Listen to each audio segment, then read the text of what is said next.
Hello students, this is Tuesday, week 25 DOL. Let's look at number 1. When you see the word comparative and superlative, you know we're talking about adjectives, okay? Comparative, those are the ER words, and that's where you compare two things, or two nouns, let's say that. Whereas superlative, and you can think of co with the two, and super or superlative, 3 or more, and that's where you have the EST. With some comparative adjectives you use more, and with some superlative adjectives you use most. Those are generally when you have words or adjectives that have more than one syllable. But in this case, quiet, we're going to be able to use the ER. So quiet in the comparative form is quieter. Okay? Like Elizabeth is quieter than Jason.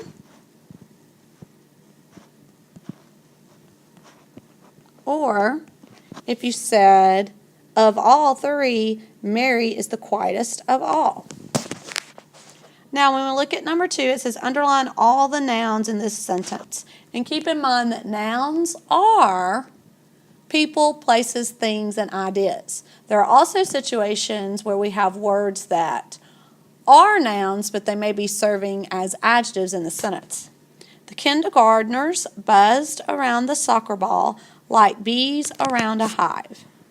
So if kindergartners, not only is that a noun, but the subject, what they buzz around, we could underline soccer ball, but soccer's telling us what kind of ball.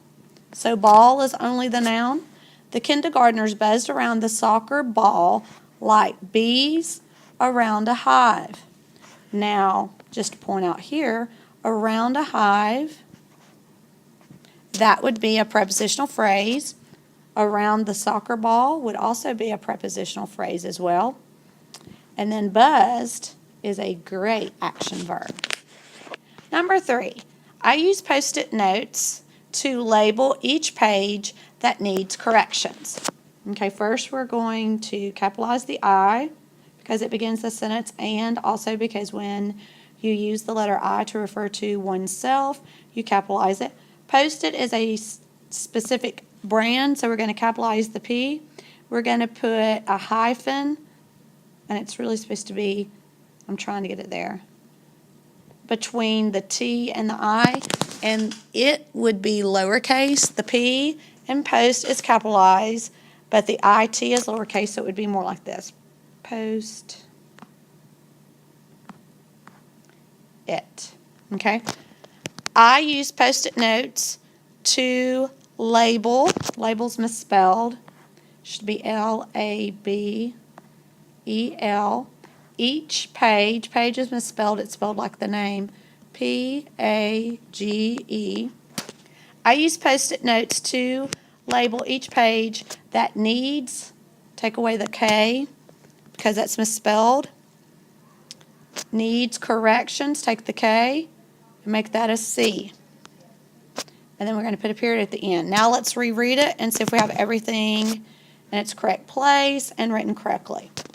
I use Post-it notes to label each page, P-A-G-E, that needs, N-E-E-D-S, corrections, C-O-R-R-E-C-T-I-O-N-S, period.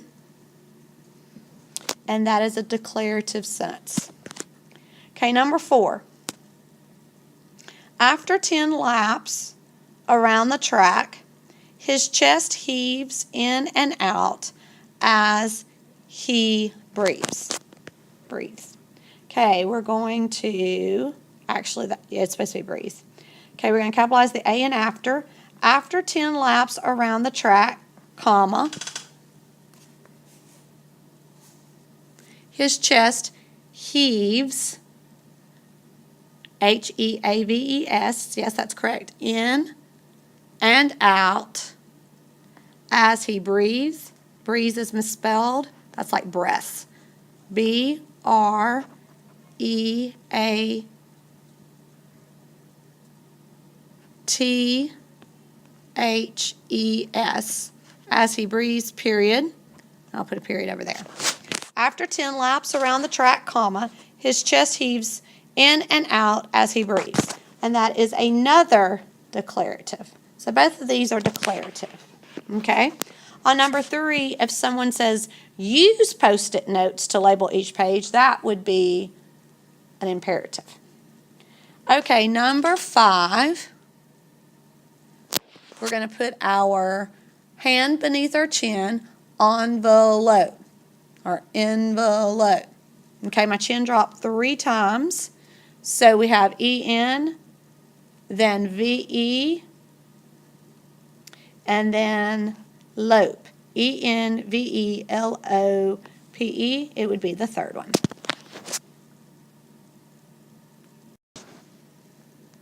Okay, students, this is your Wednesday, week 25 DOL.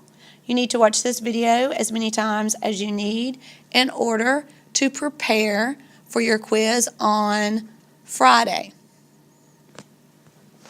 The gardener suggests that I planted hollyhocks, sweet peas, and a double delight rose.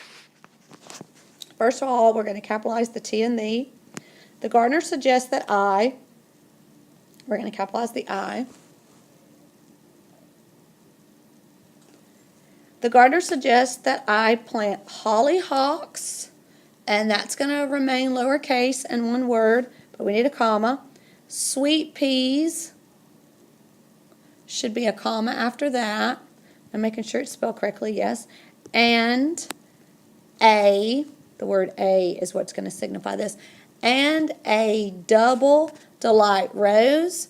With that word a, it's letting you know that this is a specific kind of rose. So when we're going into the specific kind of rose, that's why double and delight are capitalized. Okay? And then you're going to put a period at the end.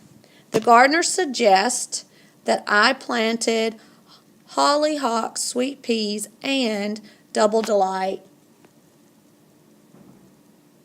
Should be rose, yeah, and a double delight rose with a period at the end.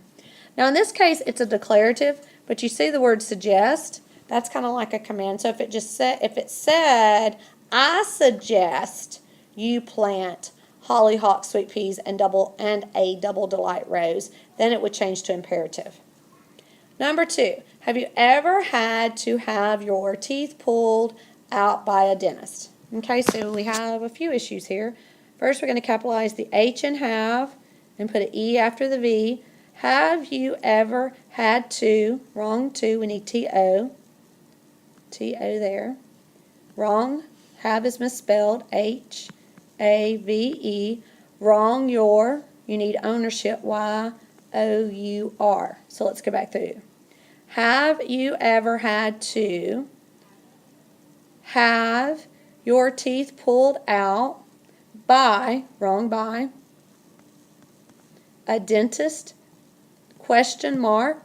So if it's a question mark, then we have an interrogative sentence. Have you ever had to have your teeth pulled out by a dentist? Okay, let's look at the analogy. Seldom is to often, as many is to. So we need to find the relationship between seldom and often. Seldom means every once in a while, where often means most of the time. So they're somewhat opposite. So seldom is to often, as many is to lots, that's similar. More, that's similar. Few, that looks good. Several, no. So the word is few. Seldom is to often, as many is to few. Okay, suffix or prefix. With envious, we have a suffix, and that suffix turns it into an adjective. Entrust, in is a prefix, and it changes the meaning a bit. Okay, if I entrust you to something, then I am giving it over to you in order to make it right. You need to study both Monday, Tuesday, or not just both, but all three Monday, Tuesday, and Wednesday videos as many times as possible in order to prepare for your quiz on Friday.